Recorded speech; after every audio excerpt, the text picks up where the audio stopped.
ভাই বোনেরা, আসসালামু আলাইকুম। বিশেষ করে আমার ফেসবুক ফ্রেন্ডস এবং ফলোয়ার্স যারা আছেন তারা অবশ্যই জানেন, বা তাদের উদ্দেশ্যে আমি জ্ঞাতার্থে বলছি যে আমরা পারিবারিকভাবে 15 সদস্য বিশিষ্ট একটি কাফেলা, এখানে নারী পুরুষ ছোট বাচ্চারা আছে, 3টি শিশু আছে, এদেরকে নিয়ে আমরা উমরার উদ্দেশ্যে গত 13 তারিখ বাংলাদেশ সময় 10টার ফ্লাইট, এমিরাটসের ফ্লাইট, এমিরাটস নিশ্চয়ই বুঝতে পারছেন, ডাবল ডেক, সবচেয়ে ভালো মানের বিমান। সেই বিমানে আমরা দুবাই যাই। দুবাই গিয়ে 2 ঘন্টার ট্রানজিট পাই। 2 ঘন্টা পরে আবার আমরা দুবাই থেকে, এটাও এমিরাটসের বিমান, সেটা আমরা জেদ্দায় পৌঁছি স্থানীয় সময়ের মাগরিবের টাইম। তো এখন কষ্টের বিষয় হলো, ওখানে আমরা নামাজের টাইম, তখন নামাজ পড়বো, আবার লাগেজগুলোকে গ্রহণ করতে হবে, এটাও সমস্যা। তো আমরা লোক কম না, সবাই তো নামাজ পড়বে। তা আমরা ওখানে যারা, আমরা নতুন জায়গা, তো বাথ, টয়লেট, মসজিদ, নামাজ পড়ার ব্যবস্থা কোথায়, এটা তো কাউকে জিজ্ঞেস করতে হবে। তো ওখানে ম্যাক্সিমাম লোক তো আমাদের মতো পর্যটক, তারা তো বলতে পারবে না। তো ওখানে যারা ডিউটি করে, এই অল্প বয়সের ছেলে পেলে একটু দাঁড়িয়ে আছে, টুপি মাথায়, জুব্বা গায়ে, সিগারেট টানতেছে নামাজের টাইমে। তা বাধ্য হয়ে ওদেরকে জিজ্ঞেস করলাম, ওরা তো আসলে অরিজিনাল সৌদি আরবের লোক না, তার আশেপাশের টিয়ামিন আশেপাশের লোক। ওরা না বোঝে ভালো আরবি, না বোঝে ভালো ইংরেজি। এখন ওদেরকে যেভাবেই আমরা বোঝাতে চেষ্টা করেছি যে নামাজের ব্যবস্থা কোথায়, মসজিদ কোথায়, ওযুর ব্যবস্থা কোথায়, বাইতুল খোলা কোথায়, এইভাবে নানান আরবি ইংরেজি, ওয়াশরুম, কোনো মতেই বুঝে আসে না। আবার বুঝ দেওয়ার আগ্রহ কম, ফাজিল। তো ওরা বাহার মে এরকম বলে। তা কী করবো, শেষ পর্যন্ত আমি, তায়াম্মুমের মাটি ছিল, তায়াম্মুম করে একটা খেজুর গাছের সামনে দাঁড়াইয়া ইশারায় নামাজ পড়লাম। এই নামাজ আল্লাহ কবুল করবে না আমি এটা মনে করি না। আমি তো ওযু করতে পারলাম না, আমি তো রুকু সেজদা দিতে পারলাম না। এইভাবে নামাজ পড়লাম, পরে আমরা চলে গেলাম আবার মক্কা। আমাদের গাড়ি চলে আসছিল, বড় একটা বাস, আমরা মক্কা চলে গেলাম। মক্কা গিয়ে যাওক আমরা অবস্থান করলাম একটা হোটেলে, একটা 13 তলা হোটেলের 11 তলায় আমরা অবস্থান করলাম। তবে এখন মক্কার ওয়েদার খুব গরম। আমরা যদিও হেরেম শরীফের পাশেই ছিলাম, 3 থেকে 5 মিনিট লাগে আমাদের ওখানে হেঁটে যেতে। কিন্তু সমস্যা হলো লিফটে অনেক সময় লাগে। লিফট ছোট, 3টা লিফট, আবার লিফটে একটু কারসাজি আছে। এই হোটেল আছে ভিতরে, ওই হোটেলের প্যাসেঞ্জারদেরকে লিফটে ওঠার সুযোগটা দেয়। ওখানে চিটাগাংয়ের একজন মালিক আছে, শেয়ার হোল্ডার 4 জনের একজন। ওখানে চিটাগাংয়ের ছেলে পেলে আছে, সাতকানিয়া, কক্সবাজার। এরা ওই দেশি লোক হলে কী হবে, এদেরকে ওই কনসিডারটা করে না। তা আমরা ওই লিফটে একটু সমস্যা হইতো, গিয়া নামাজ পেতাম না। লিফটের একটা সমস্যা ছিল, লিফটের ধারণ ক্ষমতা কম, এবং ওরা হলো ওই হোটেলের যে প্যাসেঞ্জার তাদেরকে সুযোগ দেয়, আমাদেরকে নামতে বলে, ওরা যায়। তো এটা নিয়ে ওদের সাথে একটু তর্ক হয়েছে আমার। ওমরা করতে গিয়েছে, তো তর্ক করা ঠিক না। তা যাই হোক, এখানে একটু ডিস্টার্ব হয়েছে। তবে আমরা বুঝি নাই, মক্কার সময়টা নিয়েছিলাম 9 দিন, আর হলো মদিনা ছিল 5 দিন। তা আমার যেটা মনে হয় মক্কার সময়টা কম নিয়ে মদিনা একটু বেশি নেওয়ার দরকার ছিল, ওটা আমরা বুঝি নাই। তা যাই হোক, আর এখানে আল্লাহ পাকের মেহরবানিতে 2টা উমরা করতে পেরেছি। 3টা উমরা করা সম্ভব, কিন্তু আমরা সময়ের অভাবে 3টা উমরা করতে পারি নাই। আপনারা জানেন যে দ্বিতীয় উমরা করতে সে তায়েব যেতে হয়। তায়েব, ওই যে ইয়ালামলাম মসজিদ, সেখানে গিয়ে আবার হেরামের কাপড় পরে নিয়ত করে 2 রাকাত নামাজ পড়ে এসে উমরা করতে হয়। তাই সেই সুযোগ আমরা একবারই পেয়েছি। তায়েব তো আপনারা জানেন অনেক দূর। তায়েব যেতে আমরা বাংলাদেশি টাকা, সাড়ে 300 রিয়ালে ঠিক করেছি। 350 রিয়াল মানে কি, প্রতি 100 রিয়ালে বাংলাদেশি টাকার 1600 টাকা। তারপরে ওই যে গাড়ি ঠিক করে দিয়েছে তারে 30 রিয়াল বকশিশ দিছি। তারে আবার ওই যে গাড়ির ড্রাইভার আবার 10 রিয়াল বকশিশ দিছে। তো বসে বসে সে 40 রিয়াল ইনকাম করছে। আমাদের তো 400 450 রিয়াল ব্যয় হয়ে গেছে। আচ্ছা, এখন এই ড্রাইভারটা ছিল রোহিঙ্গা। রোহিঙ্গারা খুব খারাপ করে, কিন্তু ম্যাক্সিমাম ড্রাইভার ওখানে ইন্ডিয়ান এবং পাকিস্তানি। পাকিস্তানি ড্রাইভার কিন্তু ভালো, এরা ভালো সার্ভিস দেয়, এরা ব্যবহারও ভালো। আর রোহিঙ্গা ড্রাইভার ছিল। এবং 2টা উমরা করতে সক্ষম হয়েছি। 3টা উমরা করতে হলে আবার আয়েশা মসজিদে গিয়ে এহরাম বাঁধতে হতো, কিন্তু 3টা এহরাম করি নাই। আর এখানে একটা বড় সমস্যা, এটা আপনারা জানেন যে মক্কার ওয়েদার খুবই গরম। এখানে 8:30 থেকে 5টা পর্যন্ত রাস্তায় চলাফেরা সম্ভব না। তো মক্কার লোকেরা তো সারাদিন বাসায় থাকে, রাত্রে বের হয়। আর বের হইতে হলে কোনো মোটরসাইকেল রিক্সা তো নেই, লেগুনা মেগুনা সিএনজি কিচ্ছু নেই। আপনার ট্যাক্সি এবং বাসগুলো খুবই ভালো, তাও একটা নির্দিষ্ট জায়গা থেকে ভাড়া করে নিয়ে যেতে হয়। আর হাঁটতে হয়, হাঁটতে হাঁটতে পা ব্যথা হয়ে গেছে। এত হাঁটা যায় না তো, আমাদের সাথে বয়স্ক লোক আছে, পা ব্যথা হয়ে গেছে। আপনার 7বার যদি আপনি তাওয়াফ করেন, 7বার তাওয়াফ করলে আমার মনে হয় 3 মাইল হয়ে যায়। ঘুরে এসে 7বার তাওয়াফে 3 মাইল হয়ে যায়। আর যখন আপনি উমরার সাথে সাই করবেন, একবার সাই করলে 1 কিলো হয়ে যায়। তো এইভাবে হাঁটতে হাঁটতে পা ব্যথা হয়ে যায়, দুর্বল হয়ে গেছি। আসলাম 22 তারিখ, আসলাম হলো তাইবে। তো পাহাড়ের ভিতর দিয়ে গাড়িগুলি গেল, কীভাবে পাহাড় কেটে কেটে কেটে কেটে কেটে কেটে তৈরি করছে। তাইব থেকে আমরা মা হালিমার বাড়িতে যাব। এখানে আমি বিষয়টা ভাবলাম, মা হালিমার বাড়ি আমাদের বাংলাদেশের কবি জসিমউদ্দিনের বাড়ির মতো তো ওরকম পর্যটন কেন্দ্র বা স্মৃতি হিসেবে রাখা হয়নি।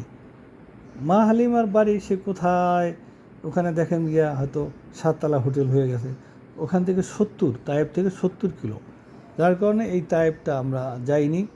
আর বুড়ির বাড়ি কি 1500 বছর আগের বাড়ি থাকার কথা। একটা জায়গাকে বলে এটা বুড়ির বাড়ি, এটা বললে মানুষ দেখতে যায়, ওখানে বেচের দোকান পাশে আছে, বেচে কিনা হয়। যাই হোক, এই আসলাম মদিনায় 22 তারিখ রাত্রে আসলাম, রাত্র 10টায়। মদিনার হোটেলটা খুবই ভালো, মদিনার ওয়েদার পরিবেশ খুবই ভালো, এটা বর্ণনা করা শেষ করা যাবে না। মদিনার হোটেলগুলো এত চমৎকার, সবই 15, 16, 14 তলার হোটেল। একটা হোটেলে 20টাও রুম আছে। আমরা মদিনায় যেটা ছিলাম, একটা 10টা, একটা 18টা রুম। তা যাই হোক, মদিনার পরিবেশ ভালো, মদিনায় একটু ঠান্ডা। আমরা মক্কায় আমরা দিনটায় 24 ঘন্টা এসি তো আমাদের এইরকম এসি না, তো অন্যরকম এসি, এটা এই যে ফ্রিজের মতো একদম লম্বা। মসজিদে ওরকম এসি থাকে, মসজিদে ফ্রিজ থাকে। আর মক্কা মদিনা একটা জিনিস কি, যে আপনার ওই সেবা বলতে রাস্তার মোড়ে মোড়ে পানি নিয়ে দাঁড়িয়ে আছে, পানির কার্টন রাখা আছে, খেজুর আছে, আপনাকে খেজুর দিবে, চকলেট দিবে, নানান ধরনের রুটি মুটি খাবার দিবে, লাঞ্চও দিবে। আবার মসজিদে বসলে আবার লাঞ্চের প্যাকেট। এই দিক দিয়ে ভালো আছে। কোনো লোক যদি সিঙ্গেল যায় তাহলে তার বাড়তি কোনো খাবার প্রয়োজন হয় না, থাকারও জায়গার প্রয়োজন, হোটেল ভাড়া নেওয়ার দরকার হয় না। আর আমাদের তো ওই প্রিপেইড খাবারের টাকা পয়সা দিয়ে দিয়েছি। এখানে বেশিরভাগই দুম্বা এবং উটের গোশ খাওয়ায়, তা স্বাদ লাগে না, আসলে ভালো লাগে না, তো খেতে পারি না। পরে ওই যে আমাদেরকে খাবার সাপ্লাই দেয় আমাদের ফরিদপুরের একটা লোক বুলবুল, সে বললো যে স্যার আপনাদেরকে তো যেই গোশটা দেই উটের, এটা 25 টাকা, 25 রিয়াল পার কিলো। আর এখানে যেটা এরা খায় এই দেশের লোকেরা, এটা 80 রিয়াল। তা 80 রিয়ালটা মানে এটা ভালো মানের, আমাদের 25 টাকাটা কি ভালো হয়? বুড়া, একদম বুড়া। আমাদের তো ধারণা ছিল না, অল্প বয়সের যে উটের গোশ খুবই স্বাদ। তা যাই হোক, মদিনাতে ওয়েদারটা খুব ভালো, ওখানে এসির কোনো প্রয়োজন হয় নাই। এসি ছাড়াও মনে হয় যেন একটা পাতলা সোয়েটার হলে ভালো হইতো, পাতলা একটা কাঁথা গাইতে ঘুমাইতে হয়েছে। মদিনার ওয়েদার ঠান্ডা। তো মদিনায় আমরা সময় কম পেয়েছি, 22 তারিখ তো পার হয়ে গেল। 23, 24 তারিখ আমরা এই যে কী বলা হয়, এই যে জিয়ারত, যেটাকে বলা হয় নবী পাকের নবীন করিম সাল্লাল্লাহু আলাইহি ওয়াসাল্লামের রওজা মুবারক জিয়ারত। এই জিয়ারতের শিডিউলটা অনলাইনে নিতে হয়, এটা আমরা শিডিউল নিয়েছিলাম 23 তারিখ 5টা 20-এ। তা আল্লাহ পাকের মেহেরবানিতে আমরা এত সুন্দরভাবে জিয়ারত করতে পেরেছি, যেখানে নামাজ পড়তে পেরেছি, এবং ওখানে মাগরিবের নামাজ পড়েছি। এটা একটা সৌভাগ্য, এটা আল্লাহ পাকের মেহেরবানিতে আমাদের জন্য, এটা আপনাদের দোয়ার বরকতে এটা সম্ভব হয়েছে। 24 তারিখ তো আমরা এদিক ওদিক ঘোরাফেরা করলাম। এখন 25 তারিখ রাত্র 4:50 আমাদের ফ্লাইট। তো 25 তারিখ তো আমাদের আর ঘোরাফেরার সুযোগ নেই, প্রস্তুতি। তো এইভাবে আমরা 25 তারিখ রাত্র 12টায় রওনা হয়ে আসলাম। মদিনা মসজিদে কুবা গিয়েছিলাম। তারপরে এটা হলো 24 তারিখ মসজিদে কুবা। 23 তারিখ তো ওই মসজিদে এই জিয়ারাত মসজিদে কুবা গিয়েছিলাম। তারপরে বদর প্রান্তর গিয়েছিলাম। বদর যেতে পারি নাই, ওহুদের ময়দানে গিয়েছিলাম, মসজিদে কুবা, মসজিদে সাবা, এরকম কয়েকটা মসজিদে আমরা গিয়েছিলাম। মসজিদে সাবা তো বা ওহুদ পাহাড়ের কাছাকাছি কয়েকটা 7টা মসজিদ মিলে একটা মসজিদ করা হয়েছে। আর মসজিদের কুবার ইতিহাস তো আমি বলেছি, এটা সবাই জানেন, আপনারাও জানেন, আমিও বলেছি। সুন্দর একটা পরিবেশ। এরপরে আমরা চলে আসলাম। তো মদিনার পরিবেশটা আসলে সত্যিকার অর্থে খুবই ভালো লাগে। এখানে মদিনার যে মসজিদে নববীর ইতিহাসটা আমি বলেছি, এটা তো এত সুন্দর সম্প্রসারণ হয়েছে নবী করিম সাল্লাল্লাহু আলাইহি ওয়াসাল্লামের ইন্তেকালের পর। নবী করিম সাল্লাল্লাহু আলাইহি ওয়াসাল্লামের জীবদ্দশা এরকম ছিল না। এখানে কতগুলো পিলার, কতটা কি আছে, এগুলো আমি এখানে একটা মিউজিয়াম ছিল, সেখানে যোগাযোগ করার চেষ্টা করেছিলাম, কিন্তু সকাল 6:30টায় আমি আর পারি নাই, আর সময় হয়নি। তবে যতটুকু জেনেছি 18,000 লোক এখানে নামাজ পড়তে পারে। আর ওই যে ছাতা, 200-র উপরে ছাতা আছে, 200 ছাতা খোলে, এটা আপনারা দেখছেন, লক্ষ্য করেছেন। আর এটা একতলা, দোতলা নেই, ছাদের উপরে ওই তাঁবু করা আছে, ওই ছাতার মতো টাইমলি খুলে যায় আবার বন্ধ হয়ে যায়। সেই যে ছাদে নামাজ পড়া যায়, এটা আমার ধারণা অনেকে হয়তো জানি না। আমি গিয়েছি একাধিকবার, ওখানে নামাজ পড়েছি। সেখানেও 7 লক্ষ লোক নামাজ পড়তে পারে। তো আমরা 24 তারিখ, এই 25 তারিখ রাত্র 4টা যদি হয়, সেটা 26 তারিখে হয়ে যায়। ফ্লাইটে আসছি, এসে বিমানেই আমাদেরকে নাস্তা করেছে, এটাও এমিরাটস। তা দুবাই আসলাম। তা দুবাই এসে 2 ঘন্টা ট্রানজিট। এখন কিছু চা নাস্তা খাবো। এখন দুবাই তো দিনার পাবো কোথায়? আমাদের কাছে আছে বাংলা টাকা আর হলো রিয়াল। যাই হোক, আমার সাথে আমার বাচ্চা ছিল, আমার ছেলেকে ফোন করা হয়েছিল। ওরা কীভাবে যেন ওই যে আমাদের দিনারকে রিয়ালকে দিনারে কনভার্ট করছে। পরে আমরা তো নাস্তা খেতে পারি না, একটু কফি টফি খেলাম। তো ওখানে বাথ টয়লেটে গেলাম, এত সুন্দর অ্যারেঞ্জমেন্ট। আর ওখানে লোকজন দাঁড়াই থাকে। আমি গেলাম, আর সালাম দিয়া একটা ওয়াশরুম খুলে দিল, শাওয়ার করে দিল, পুশ করে দিল, একটা তাওয়াল দিয়া ওই কমোডটারে মুছে দিল। আমার এত ভালো লাগলো, মনে হলো যে আমি কি একটা ভিআইপি পার্সন। দাদা খুব ভালো ব্যবহার। স্বাভাবিক কারণে ওদেরকে একটু বকশিস দিতে হয়। আর ওরা বকশিসের লোভে করে কিনা জানি না, তবে এই সেবাটা ওরা করে। তো চায় না কেউ দেয়, পকেটে 5টা রিয়াল, 5টা রিয়াল দেয়, এরকম দেয়, 2টা রিয়াল, যাই হোক 10 রিয়াল 20 রিয়াল অনেকেই দেয়। এটা খুব ভালো। এরপরে আসলাম বাংলাদেশ বিমানবন্দরে, বিকাল 5টায় আসলাম বাংলাদেশ বিমানবন্দরে। তা বিমানের ভিতরে আমাদেরকে লাঞ্চ করিয়েছে। তা লাঞ্চটা, এটা তো ওই দুবাইয়ের ফ্লাইট, ওই মানে আইটেমগুলো ভালো, সবগুলোর নামও জানি না আমরা। তা অতটা স্বাদ না, তৃপ্তি পাইনি, তবে অনেক আইটেম। আর ওই চাপা জায়গা তো, ছোট্ট ছোট্ট টেবিলে রেখে অত তৃপ্তি সহকারে খাওয়া যায় না, লম্বা পাঞ্জাবি জড়াই যায়। তো যাই হোক, আল্লাহর রহমতে ভালোভাবে আসছি। বাসায় এসে না, গাড়ির ভিতরে মাগরিবের নামাজ পড়েছি আল্লাহ পাকের রহমতে। তবে মক্কা হলো গরম, মদিনা ঠান্ডা, দুইটা মিলে একটু অ্যাডজাস্ট করতে একটু সমস্যা হয়েছে।